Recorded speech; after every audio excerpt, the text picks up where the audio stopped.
Hey everybody, it's Mike here from The Art of Guitar. I'm back with another Fix This Band episode. People seem to really like these, and they're a lot of fun for me to do because, in the past I taught a lot of rock band classes, and I find myself just seeing the same mistakes in a lot of bands, and it's fun to point them out. I think it can help a lot of other bands that are up and coming, as well as the band that I'm actually showcasing. So I caught this band on a video that the drummer actually uploaded and asked for critiques. So I thought this is perfect. So I texted him and he said, it's cool if I use this for my example today. And they were playing Silverchair. The song was Tomorrow. And I remember when that song came out because I had all these, I was a metalhead, and sadly my band was kind of on the downswing while I saw like Silverchair, another young band, up and coming, and they just blew up. And I always thought they looked like Nirvana, but I thought the song Tomorrow, at least the chorus, sounded a lot like Pearl Jam.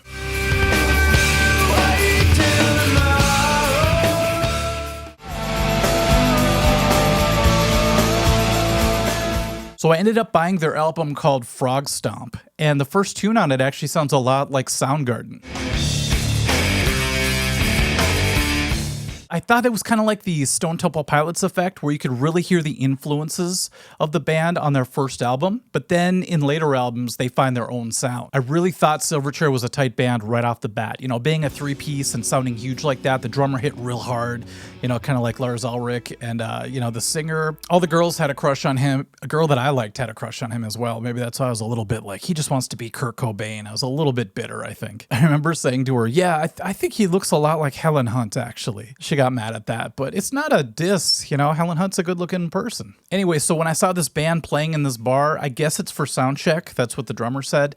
I thought this would be a really fun one to really showcase because there's a lot of things that need help, but I think if they took some of the tips that I give them and implement them into the band, they could really move up a level or two. Looks like they have a banner for their band back there, but you can't really read the name of the band, so that might be something to consider when you get a banner. Maybe put the name a little bit higher, because a lot of the times you're going to be standing in front of your banner, and you can cover up your band name too easily that way. And then there are what look like Venmo codes on the corners of the banner. So I don't think I've seen that very much before. Probably a really good idea, actually, for tips. Now, one thing that jumps out that a lot of people probably already notice is that they're all wearing shorts on stage. And usually I kind of rip on that because it's not a very professional look. But I thought about it and I'm like, you know what? I really don't want to live in a world where nobody wears shorts on stage. That'd be kind of boring. So they're wearing shorts, and like the guy said, it's sound check, but I highly doubt they ran off to the dressing room and put on new clothes before their show. It just doesn't seem like the kind of band or the location where the band would do that. That being said, I don't love shorts on stage. It usually screams low-level cover band, but not always. I like that the guitar player on the side is playing a pink guitar. Like they say, a real man can play pink guitars and not feel bad about it, so respect. The very beginning of the song, which is this really cool guitar intro on the real song, got cut off on this video. So I'm just going to start it from where it starts, and let's just take it through the first part of it.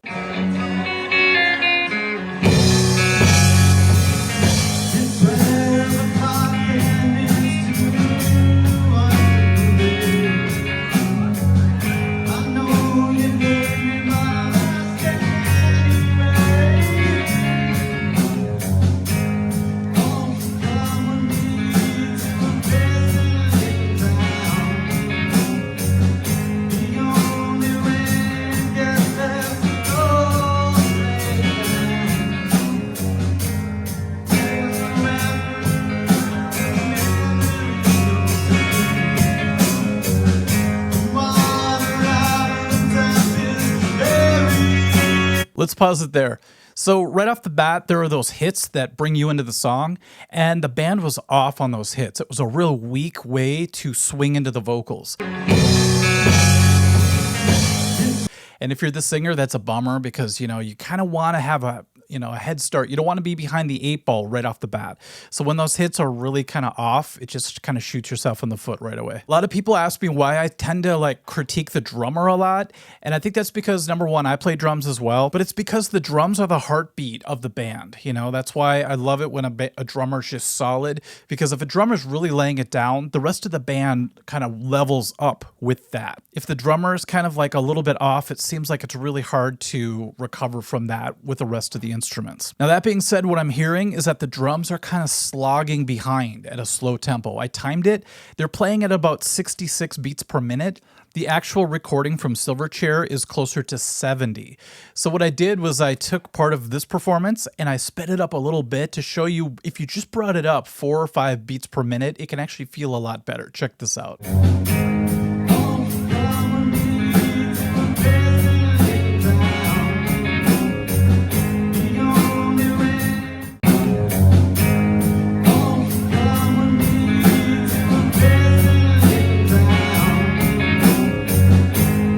See what I mean? It kind of takes it from like a boring feel to, it has some energy now just by speeding it up a little bit. So the drummer here is playing the beat wrong. There's actually supposed to be a side stick, like a cross stick on the snare. And then the kick drum is very important. It really drives the song a certain way. There's also this open hi-hat lift that you're supposed to do that really ties it all together. So I did a version of it in the other room. Check it out.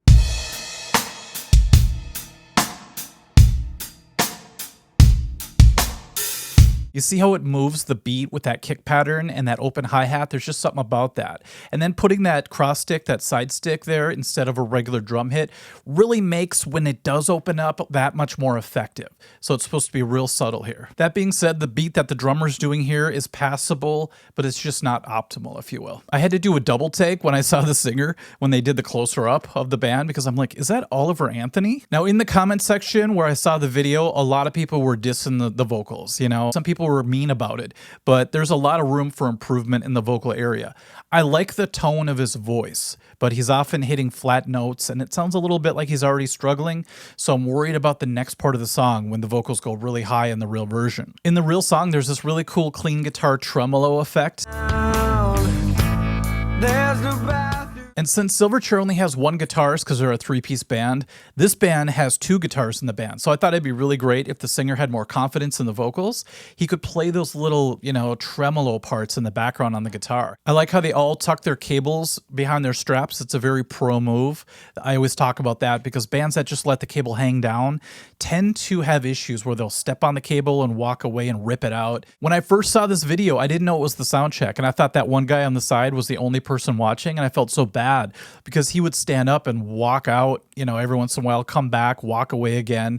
And when you're in a band and you see not that many people watching and the people that are watching are turning around and going to the bathroom or just leaving, it really rips your heart out. So I felt bad for the band until I found out that this was sound check. Okay, we're to the pre-chorus now. Let's see what happens.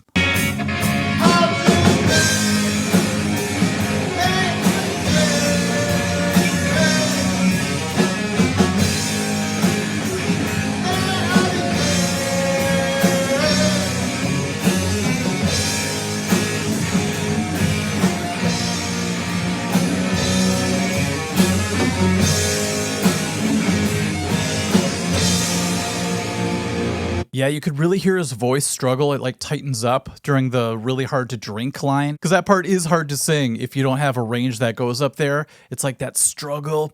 And what the singer's doing here is smart. He's doing a different line that's lower, kind of like a harmony line would be. And so it's kind of one of those things where if you know you're not going to make it up here, you gotta, salvage it somehow by going lower like that. I'm noticing too that the transitions are real weak, kind of like the intro, those hits were a little bit off. So when the distortion comes in, it's not really hitting all together like it should. And that's actually going to be a problem throughout most of the song. So you got to get really good and tight with hitting those pedals, because a lot of people think, oh, I'll just hit the pedal because it's close to the transition time. Hitting it right on the beat, just like you're using a looper pedal, hitting it right on the beat is very essential. The drum beat is supposed to follow the riff, and it makes it way more powerful if that kick drum is doing what the guitars are doing and the bass as well. So I did a version of it on the kit so you can hear it.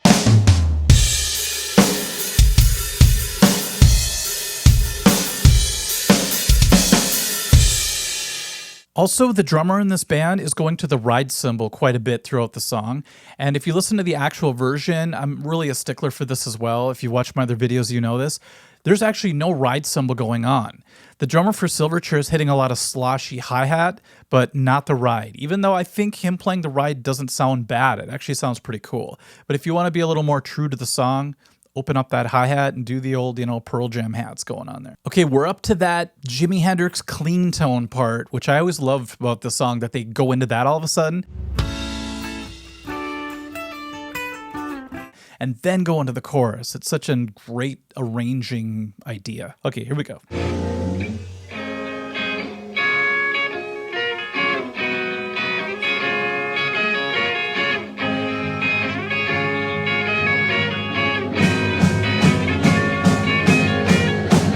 Okay, see how I'm taking the song by sections? So it's one of those things where this section's very, very important in the song, and it's supposed to actually be ramped up by a drum fill. If you listen to the real song, there's a drum fill and then a hit on the one. And then the guitarist knows when to start that Jimi Hendrix part. Okay, I'm gonna play a little guitar here. First off, this guitar player's guitar is sounding pretty out of tune.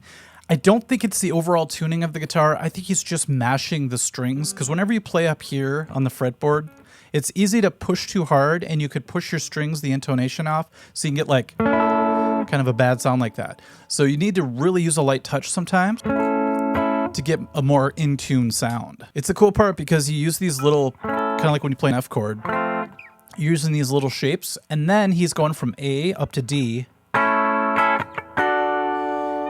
And then Daniel Johns does this cool with his pinky, that's the Hendrixy side of things, and then drop down to C and back up to D and do the same lick. The guitarist in this band is just sort of fluffing through it a little bit, and since it's sounding out of tune, it's kind of hard to listen to. Now, to be fair, if you watch Silverchair live, Daniel Johns doesn't do that really cool articulated part either most of the time. He just sort of strums through it too. But really, it's about the tuning, the intonation, and just being more rhythmically in tune with it. It's going to help out a lot. A common mistake with cover bands is that their pedals aren't set correctly level-wise. So when you hit distortion, usually it's too quiet, and then when you shut it off, the clean's usually way too loud. But what's funny is that's happening here a little bit, but for the song Tomorrow, it works really well because the clean part kind of jumps out at you in the real song, so it works. All right, let's check out the chorus, but real quick, I noticed that the microphone on the kick drum is on the outside of the head. That's probably because the drummer doesn't have a hole in the kick drum like you'll see in a lot of drum kits. And so you're going to get more of a boomy kick sound from outside the kick drum like that. So if you really want to get that Silverchair snap, and a lot of rock bands have that real snap attack to their kick drum, you'll want to get a hole put in your head for your kick drum, and so you'll be able to put the microphone inside of the bass drum. It makes a huge difference. All right, let's go to the chorus. You're going to notice the transitions again are a little bit loose, but let's see.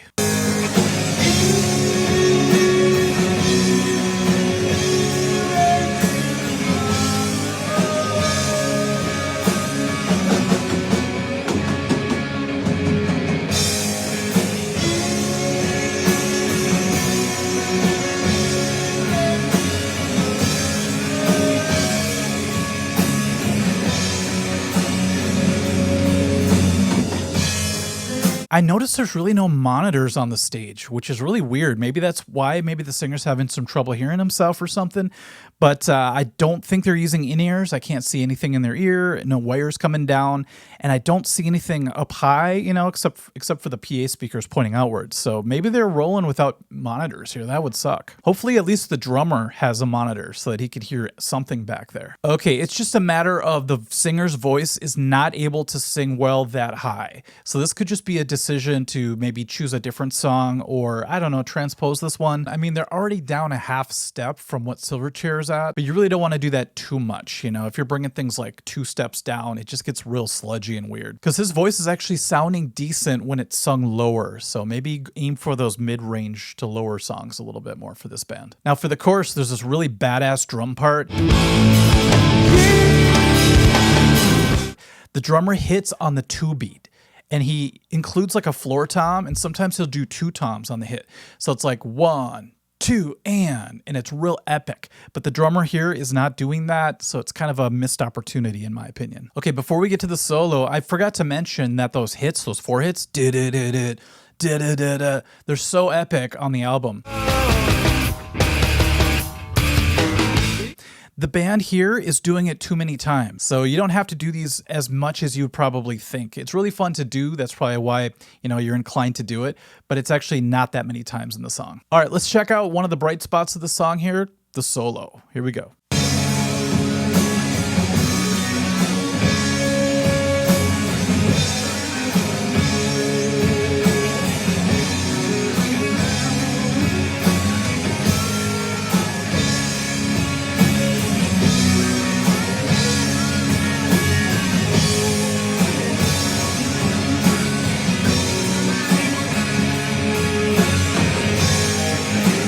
Solo is actually pretty decent. That singer can play. Unfortunately, you can't really hear the solo through all of the sound happening. He has a huge pedal board. Have a boost pedal somewhere in there so that, if you don't have a sound tech that's able to turn you up during those parts, have a boost pedal so that you can jump out in front of the mix a little bit when it's necessary. Because man, that solo was pretty good and I really wish I could have heard it better. I believe there's an epic drum fill at the end of the solo as well that brings us back into the chorus. And the drummer failed to do that, so it loses a little bit of that momentum. So I really love it when a drummer can hit those cues and really drive the song the way it's supposed to. And I'll quit talking about the drummer now, promise. I should mention though, for starting slow, he's keeping a real steady thing happening. If he just would have raised it up maybe 4 or 5 beats per minute, the song would really be riding the correct way. But even though he's missing certain things in the kick pattern and all that stuff, he's keeping a steady tempo. So there's a rock solid thing happening there. But just with those few tweaks, it could be a whole nother world. I shouldn't forget to mention the bass player. He's doing a great job over there, just kind of unassuming and hitting all the right notes and keeping it going. So I wanted to make sure I sent him some props there. Okay, let's take the last chorus to the end of the song.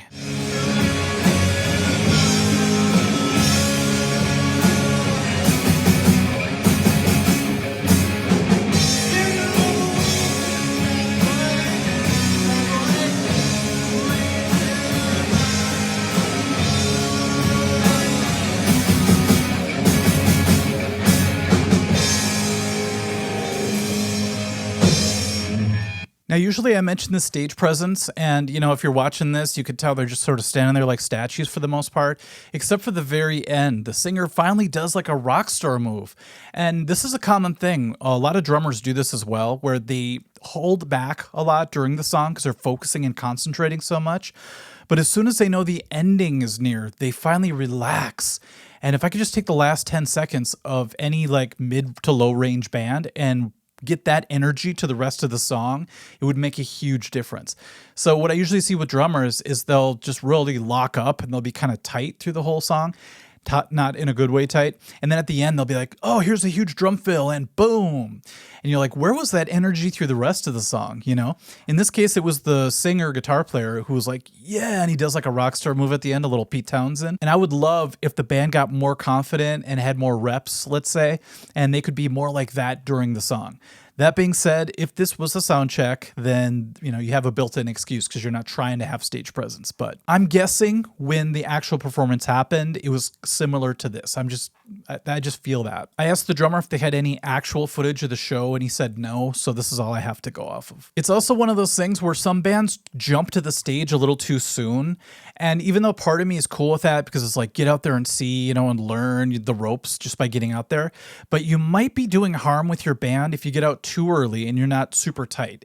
Like when you're making Jell-O and it's not quite congealed yet, you don't want to be, watery Jell-O on stage. So I would do this if I was this band. I would take 3 months and just, hit the woodshed, as they say. Practice all the time, get that confidence, and you're going to see it just, show itself on stage in weird ways that you probably weren't expecting. Like your stage presence will be better, your transitions will be tighter, and you just got to tighten up those screws and you'll already be on another level. So make sure you get that boost pedal for those leads as well, and then just choose the right songs for the vocals. If you find that your singer's struggling all the time and sounding like, he's choking up a little bit and, can't hit those high notes, you could always get another singer for the band and have 2 guitar players, which is always pretty badass. But if you do stick with the way the lineup is now, just make sure you choose songs that are in his range. It's crazy how bands can be very delusional. I'm not talking about this band, but some bands are like, yeah, our singer can kind of sing, and we're going to do like a Journey song or a Foreigner song. It's like, what are you doing? Well, that's all I got for this band, but let me know in the comments section if you heard anything else that they could work out. And once again, I really appreciate this band being cool with this, because it's not easy to be put through the ringer, especially on a big YouTube channel. Okay, so to the band, make sure you send me more footage or upload it to, Facebook or YouTube or whatever, and let me know if you're able to implement some of these changes. I would love to see the transformation happen. And thank you to everyone for watching this, and we'll catch you at the next video. Bye-bye.